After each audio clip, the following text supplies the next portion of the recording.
bring the cousins, we'll bring the cinchins, no one. Hey, what's up, you guys? I'm Jen. I'm April. And today we are going to talk about some scary Mexican folklore. Spooky. At the moment right now, we're also messing with April's little girl, Coco, because she likes seeing the flashlight. She likes the flashlight. It's so she's cute. having a blast every time we go like this. Yeah, we're teasing her. Sure, there she goes. So we're both going to have a couple of stories to tell. Mhm. And then we'll add our little twist to it, I guess, or a little What info, we what learned. we've experienced or whatever. So I'll go first. So the first one I'm going to start with is something I never really heard of, but I've heard of the name, but I've never really heard of the story. It's called El Duende. So there are several variations of the legend of El Duende, but no matter where you're from, chances are he scared the poop out of you growing up. Monetization money, boy. Yes, that's what scares me the most. El Duende is a goblin-like creature with an appetite for children. In Mexico, he has this thing for clipping and cutting children's toenails. Well, that's really sweet. I mean, That's so gross. I'm kind of glad it's just in Mexico, not here, because, I don't know how to appreciate a little goblin clipping my toes. A little goblin just comes But into your apartment. Yeah, at least massage it first or something, I don't know. Some lavender. Which often leads to the accidental removal of entire toes. I don't know how I feel about the word accidental. Accidental. How do you accidentally clip some kids' I mean, toes? he's trying his best. He's trying his best. Hopefully, I understand if this is happening at night. Yeah, in the dark. Yes. Yeah, I do that too, probably. I don't know if I'd clip my nails in I'd the probably dark. cut off a little tip of my toe. The tip of my toe would slip into What? Alright, so in other areas of South and Central America, El Duende wanders the forest, where he waits for mothers to walk by holding small children so that he can snatch them away and make a meal of them. Either way, he sounds awful. I can't wait to scare my children with him. So we're also reading this from a website called Mamas Latinas. We'll put the link down below. And so, it's their versions of how to tell the story. So we're just reading off of what they're saying. Yeah. But we're also adding our twist. So I've never heard of a duende, like I said. Only heard the name. I've never. Yeah, I don't know if I kind of like him at all. I'm a little goblin that accidentally chops off your toe, but then he waits for moms to pass by with their kids so he can cook them up as meals. That tells me that's not an accident at all. He's literally just trying to make the meal. He's like, oh, whoops. Yeah. So I'm trying to figure out if he was just trying to make a toe soup or he was actually trying to get the whole kid. But I mean, whatever. Yeah, I never really heard of that. Yeah. That boy. The next one is pretty popular. His name is El Kukui. I'm pretty sure a lot of people were threatened by their parents. Basically, El Kukui is like a Latino version of the boogeyman. Parents typically tell their kids about El Kukui just so they don't misbehave, because they say, oh, if you misbehave, El Kukui te va a agarrar. They sing lullabies just warning their children that if they do misbehave, one fate is gonna lead up to you. But parents tell that story to their kids, and if the Kukui gets you, he'll catch you and he'll eat you and you die. Moral of the story: don't misbehave. Don't misbehave. I mean, I've had my little fair share. I was a kid, I remember, and I was at my friend's house. We were watching Rumpelstiltskin. We were watching Rumpelstiltskin, and so another folklore, not from Mexico, but I mean, if you know more about it, just leave a comment down below and let us know. And so I remember once the movie was done, I looked at the time and I was like, oh my god, I'm up late, and I'm supposed to be home at 6 p.m. So then I go rushing home. I see my brother also rushing, and I'm like, oh my god, thank god it's not just me. So then we both go to the door, and the door's already locked. And so we start pounding the door, start pounding the window, and mom's not answering. So I'm like, damn it, this is it. I'm going to die with my brother. We are going to get dragged by El Kukui. This is it. This is how I'm going to remember my last days. This is how I die. Yes, and I'm watched Rumpelstiltskin start running to my house, and this is how I'm dying. Nice. Not the best. So no, but, I mean, eventually she did open the door for us. She was trying to teach us a lesson, but it wasn't a lesson. I really wanted to learn. Yeah. All right, next. The Chupacabra. Chupacabra is a nasty little monstro. Mean. Bro. Who wants to suck.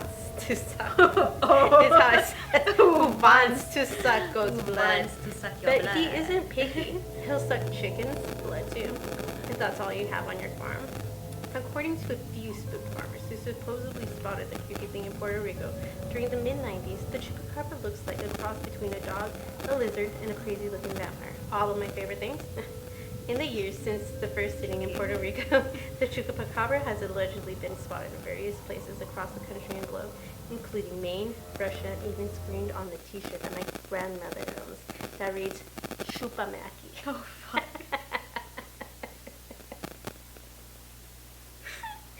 Like we said, we're reading this from a website, so whoever It wrote actually this, says that. Oh my god. yeah, so I mean, whoever's grandmother this is, bless your heart, bless your soul. I hope you're out there and like on a Saturday night wearing this shirt. Honestly, I want one. So I want one too. I want one. I want one. So I mean, do you? You know, I've never had my experiences with those Chupacabras. It's more of a stories for me, but Yeah, I feel like that's one. If you live like on a farm, or if you have like chickens, then you might be scared. yeah, relatable. Yeah, yeah. Okay. Next one is one that I only recently learned about. Me and Mom were watching this documentary, and it's La Pascualita. So maybe you might have heard of that, maybe not. I haven't. Basically, La Pascualita is an eerily realistic-looking mannequin that has been in a store in Chihuahua, Mexico, for over 80 years.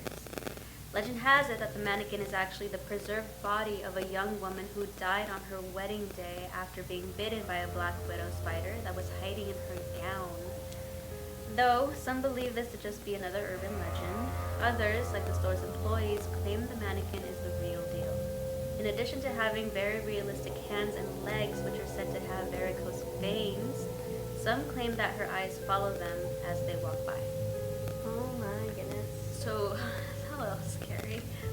But, so after me and Mom had watched the documentary, we had kind of gotten more into it, so we were looking more on like La Pascualita, and apparently, I don't know if it was a store, like the management took her to a convention where they had a bunch of like scary Mexican folklores, and they had her on display. But when they brought her back to the store, people reported that it was a different mannequin. So it was not the same mannequin as before. So people were wondering, like, what happened to like Pascualita? That's not her. So I don't know if we can like put up a photo of like the one before, the one after. So you can tell they really don't look like the same person. But I mean, so Mannequin. Mannequin. But I think that was a really sad story. That Like is she waited her pretty whole life to sad. get married, and the day of she just That died. sucks. Yeah. So I feel bad for her. So we're gonna have to do a little to all the female Mexican folklore stories because we run this. So don't mess with the girls because we'll come back and haunt you. We'll come back. We'll come back. We'll come back. So this one goes out to shout out to my homegirl out there, La Llorona. So legend has it, La Llorona is a ghost of a woman who drowned her own children to be with the man she loved. Only he didn't want anything to do with her. Devastated and full of remorse, she drowned herself in a river. However, her living nightmare didn't end there. When she arrived at the pearly gates of heaven, the powers that be demanded to know the whereabouts of her children.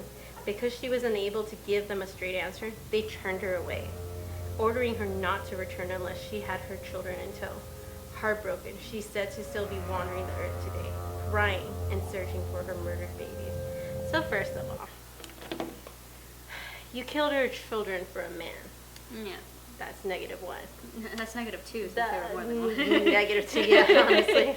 And then you're denied by the heaven gates, the pearly gates, because you don't have your kids with you. So the reason you go and cry down in earth is because you're looking for your kids. Are you really looking for them because you miss them? Or are you really looking for them because you want to go to heaven? Mm-hmm. Which I doubt they're ever going to really let you go to heaven once you get there. Yeah, But I mean, once they find out you killed your kids. yeah. Sorry. to let you know.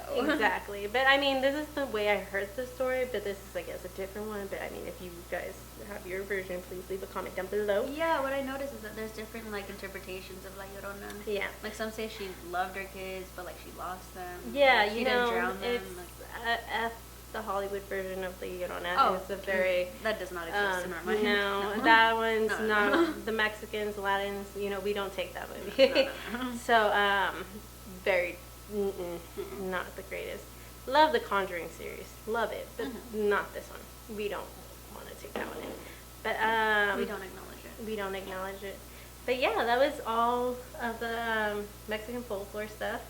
I mean, you know, I have a little something to add in. It's not necessarily a folklore, but it's, you know, my own little thing I want to add in there. So this is something, if you guys have been watching all our videos, you know that we love our Trulies. So we've been trying to get sponsors. So this is my little ode to Truly, if you're listening out there. So this is perfect because I have a candle here. Cue the music.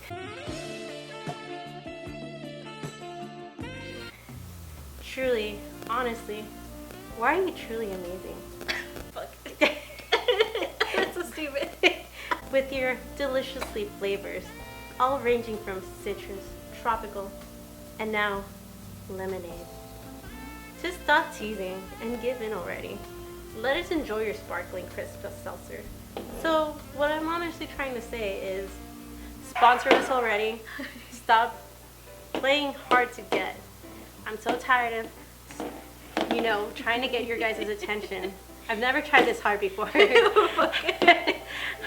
We actually enjoy drinking Truly. We're not like other people you guys are sponsoring that don't drink Trulies at all. We live it in our blood, in our veins. Check this fridge. Not even ours. Stocked with Truly. Check her fridge back in LA. Trulies. My fridge back home. Trulies. Our stomachs. Trulies. Our cats and dogs. Not Trulies because, you know, I don't know if they're safe. But if it was safe for them, they would drink Trulies. So, you know, sponsor us already. I'm gonna, you know, just throw it out there. But yeah, so anyways, you guys, going back to our video, you know, thanks for watching. You know, subscribe. Leave a like. And leave a comment with anything you want to talk about. Leave us a story about, you know, maybe a folklore from, you know, where you're from, or folklores you've ever heard from. You know, we would love to hear it. And so, you know, give us any good ideas of any videos you'd like to see soon. So check out our other videos if you haven't. And click that notification bell. Yes. And so we'll see you in the next video. Yeah. All right. Bye-bye.